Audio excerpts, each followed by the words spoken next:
Saudara, Anda masih bersama saya Syaimatika dalam Kompas Aceh Sepekan. Terkait surat keputusan Presiden tentang pemberhentian Irwandi Yusuf dari jabatan sebagai Gubernur Aceh periode 2017-2022, Komisi 1 DPRA yang membidangi pemerintahan dan hukum saat ini masih menunggu disposisi atau instruksi dari Ketua DPR Aceh untuk mengajukan pengangkatan Gubernur dan Wakil Gubernur Aceh sisa masa jabatan 2022.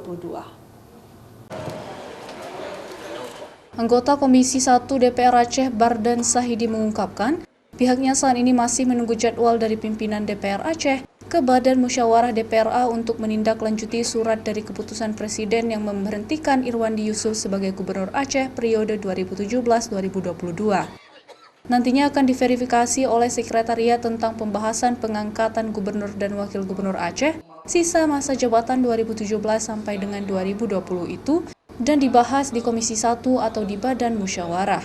Pemerintah Aceh untuk itu dalam menjalankan pemerintahannya, Gubernur juga tidak boleh sendiri. Untuk hal itu pimpinan Dewan dapat mempercepat memberikan jawaban terkait pengangkatan Gubernur dan Wakil Gubernur Aceh sisa masa jabatan. Tembusan surat yang disampaikan kepada Dewan Perwakilan Rakyat Aceh belum tembus, belum turun. Kami mengetahui bahwa surat itu telah turun, tapi belum ada sentuhan disposisi tindak lanjut. Sesuai dengan ketentuan peraturan perundang-undangan, tugas fungsi DPR Aceh adalah mengajukan pengangkatan gubernur dan wakil gubernur.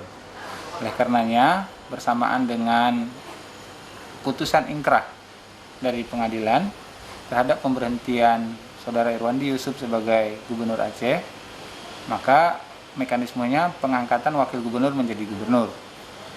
Sampai dengan saat ini, pimpinan belum menyampaikan jadwal Badan Musyawarah untuk tindak lanjut dari surat masuk ini.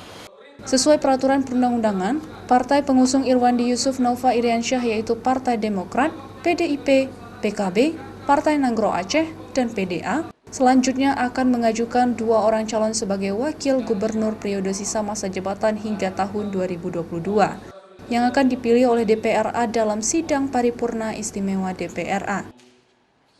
Mustajab, Kompas TV, Banda Aceh.